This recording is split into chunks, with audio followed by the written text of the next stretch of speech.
Well, as the two Mercedes drivers said ad nauseum after FP2 in Bahrain, we shouldn't get ahead of ourselves. But nonetheless, Lewis Hamilton and George Russell 1-2 at the end of first practice for the first Grand Prix of 2024. Not bad for Mercedes. Having said all of that, of course, there are mitigating circumstances. Max Verstappen didn't really get a lap in. Lando Norris was P20, would you believe? He didn't get a quick lap in either.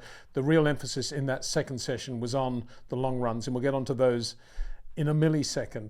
But I have been saying in recent live streams, when people have asked how I thought Lewis would go in 2024, this being a really unusual season for him because he's already announced he's going to Ferrari, as if you didn't know, in 2025, and he's got to race the year with George and with the team and do the best he possibly can this season.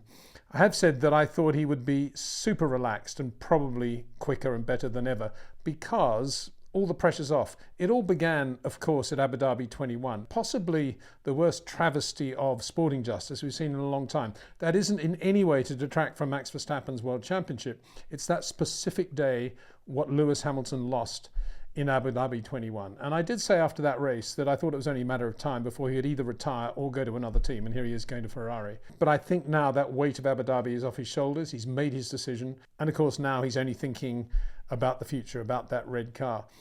In the meantime, he's just enjoying his racing. Win, lose or draw, he's going to be relaxed, he's going to be enjoying it. And it looked that way today, driving beautifully in the new Mercedes, very relaxed, very calm, brilliant through turns 9 and 10, as he always has been, ever since he was in F2 around Bahrain. And just great to watch. Just great to watch Lewis going quick and then go quicker still on his second set of soft tyres right at the beginning of FP2. And for the Mercedes team in general, what a great fillip for them. George Russell just behind Lewis is exactly how Lewis would like it to be. I'm sure that's needled George a little bit. It'll be really interesting to see how that pans out. So let's just have a quick look at how they did finish at the end of FP2. All those times on soft tyres right at the beginning of that evening session. And you can see there were a lot of quick runners who didn't really get in a lap or had some drama going on. Lando Norris foremost amongst those down in P20, but he did a really good long run. We'll get onto that in a second. And you can see also that Max Verstappen didn't really get a great lap either. 30.851, that's half a second away from Lewis Hamilton, but look at that. Nico Hülkenberg 30.885, so something's not quite right there. Having said that, pleased to see the Haas going reasonably well, a lot better than some of their other midfield contenders. Quite a lot of talk about Haas struggling, but as I thought, with good management there now, calm management, both drivers looking pretty good in the car. So that was nice to see. Whether that continues or not, of course, is another matter. So George Russell P2, so Mercedes 1-2, as I say.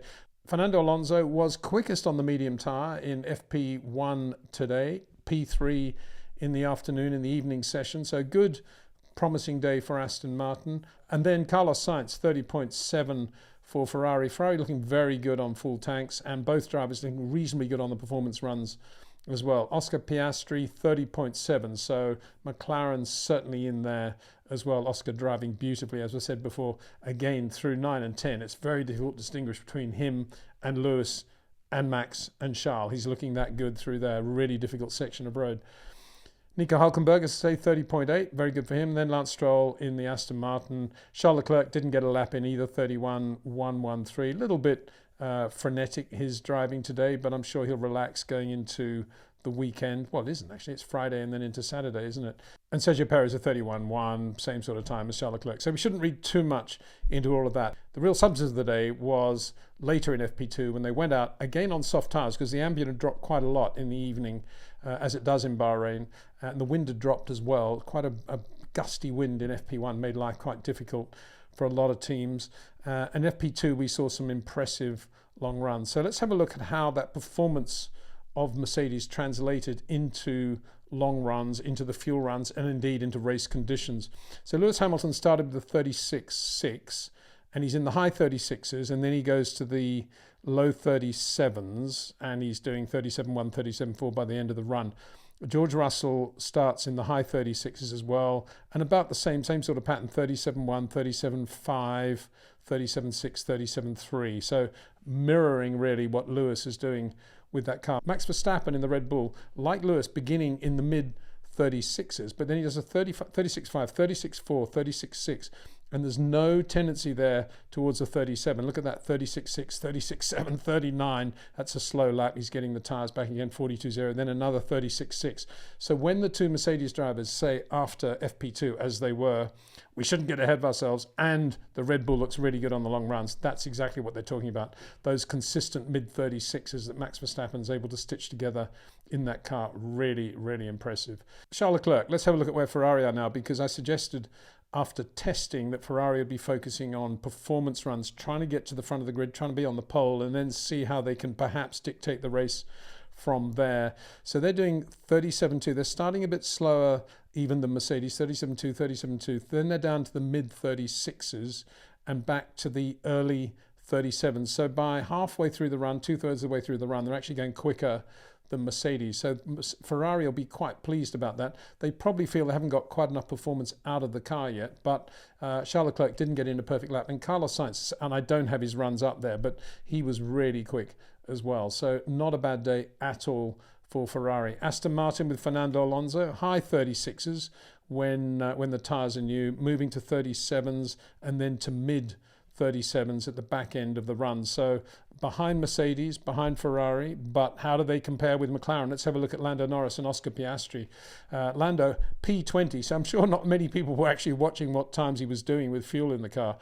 But high 36, 36.9, 36.8, mid 37s, then back to 36s again, and very low 37s. So on the basis of that, you got to say they're right there with Mercedes. That's very similar to the Mercedes runs, and Oscar Piastri backing that up, a mid 36, 36.5 to start. That's a Max Verstappen type lap. 36.8, he's doing 4 laps in the 36s. Then he does a low 37, 2:37.3s, consistent there, 37.2, and then uniquely switched to mediums right at the end, probably to do the practice start, but he did a 37.1 on that. So yeah, Max looking really good. Haven't got Sergio Perez in there either, but he was a shade, well, more than a shade slower than Max. But Red Bull looking very good on the long runs, and of course it'll be interesting to see tomorrow what will happen when they do take fuel out of the car.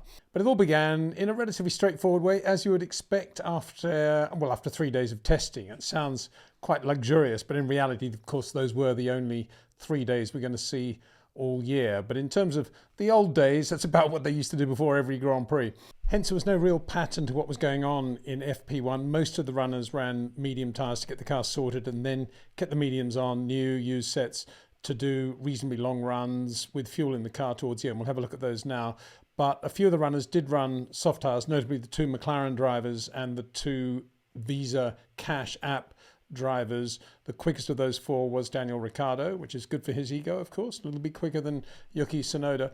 And I should point out that Lando Norris then kept the soft tyres on his car for the long runs. McLaren doing a back-to-back, I guess, between the soft and the medium. But let's have a look then and see what the key runners did in those long runs towards the end of FP1. Max Verstappen, pretty good run there, very typically consistent, 37.6, 37.5, 37.5. So we're talking about mid-37s for Max. But Sergio Perez perhaps giving an indication that the Red Bull isn't the easiest car to drive at the moment, just got into the 37s, in his case 37.9. So Max making it look relatively calm at Red Bull, but if you're looking at the Perez times, you'd be thinking, wow, the opposition have caught up. George Russell did a lot of laps and looked pretty good on medium tyres, 38.0, 38.0, but you can see there the difference between George and Max. But you've got to say at this stage, he looks to have the comfortable edge over Sergio Perez. Lewis Hamilton didn't do quite as many laps, came in at the end, did one of those runs where he came into the pits and then went out again, but just about on a par with George, low 30, 37.9, high 37s, low 38s. Charles Leclerc really quick in the Ferrari, I thought. Looked pretty edgy as well, but very impressive in the Ferrari. It looked as if they wanted him to really lean on the tyres on the first push lap out of the pits, which he did with that 36.7. Very impressive to see how the tyres would react to that. That may be, for example, the opening lap of the race. And then he's doing 38.0 back to 37.7, 37.4. So very good run by Charles Leclerc. Carlos Sainz not pushing the tyres as hard, but look at the times he's doing: 37.8, 37.2, 37.6, 37.5. So that's right there with Red Bull, Max Verstappen. That's what you could have said at the end of FP1, looking very good. And then the two McLarens doing that back-to-back between the medium and the soft. Lando Norris starting off very quickly, as you'd expect, 37.3 on the soft, 37.5, and then ending up in the 39. So that tyre going off pretty comprehensively quite quickly. And Oscar Piastri putting in a lot of laps in the mid-38s. That'll be disappointing for them, because that shows there's a bit of a gap now between McLaren and Mercedes, which certainly wasn't the case at the end of 2023. We didn't really see Fernando Alonso. He was going quite well, Fernando, in the Aston on the medium tyre, but he came out late on the medium, and he was actually the quickest of the medium runners when you looked at the overall times from FP1. That's because he did that time quite late in the session, having got the car reasonably sorted, when everybody else, his nearest opposition on the medium, was running long runs by then, so shouldn't read too much into that. But the Aston Martin taking a little bit more time to dial in, but not looking too bad at all. Those are the overall times. You can see there the soft tyre runners: Daniel Ricciardo, Lando Norris, Oscar Piastri, Yuki Tsunoda. So it's a very close battle between those. You can see how close the times are, actually, particularly packed there into the midfield, bearing in mind, of course, a lot of medium tyre runners. One of the most interesting things I thought was at the end of the session. We take it for granted that they come around and do these standing starts, but one of the most interesting things I thought was the telemetry you can now get from the cars as they're doing those standing starts. Apropos nothing at all in terms of comparing one with another, but I thought it'd just be interesting to have a little bit of an insight into what a current 2024 Grand Prix car is all about. This was Charles Leclerc's standing start, and after that standing start, this is what Charles said: that was a very good start. Felt a bit lazy when I went on the power and released the clutch, so then I went too aggressively because I wanted to check if everything was okay. So it was a pretty hard, fast acceleration run by Charles Leclerc. So let's have a look at the data then from that run and see what the current Ferrari SF-24 can actually do off the line. So he pulls up and he's idling, just waiting for the slot to pull away at about 4,000 revs. And then when he's going to make the start, takes the revs up to 9,500, 10,000, around there. And then look at those acceleration times. That's kilometers an hour, of course. 0 to 100, 2.8, 0 to 120, 3.6, 0 to 200, 5.7. Eyes watering at this point. And we can see there also in the gears, there's top speed in each gear, 112. Look how close second and third are in terms of ratio there. Ferrari, like all teams, can select their own ratios, but they kind of locked in for the year. So very close ratios between second, third, 135, 141. Changing at about anything between 11 and 12 too. And then 184 in fourth, 204 in fifth, and then he's braking for the first corner in sixth. So really impressive. Along those lines, and again, this is not by any means comparing car with car or tyre with tyre or fuel load with fuel load, but just taking two bits of data from turns 9 and 10 from FP1 this morning, just to see what Max Verstappen is all about to some extent, trying to get a glimpse into how he drives in a more specific way. I've talked a lot about turn 9 and 10 being a fabulous part of the Bahrain racetrack. I'd say that section of road is as good as anywhere in terms of the Formula One calendar these days, in terms of what it demands from a driver and the reward and the risk that you can take going in there. And the reward, of course, is a long straight after 10.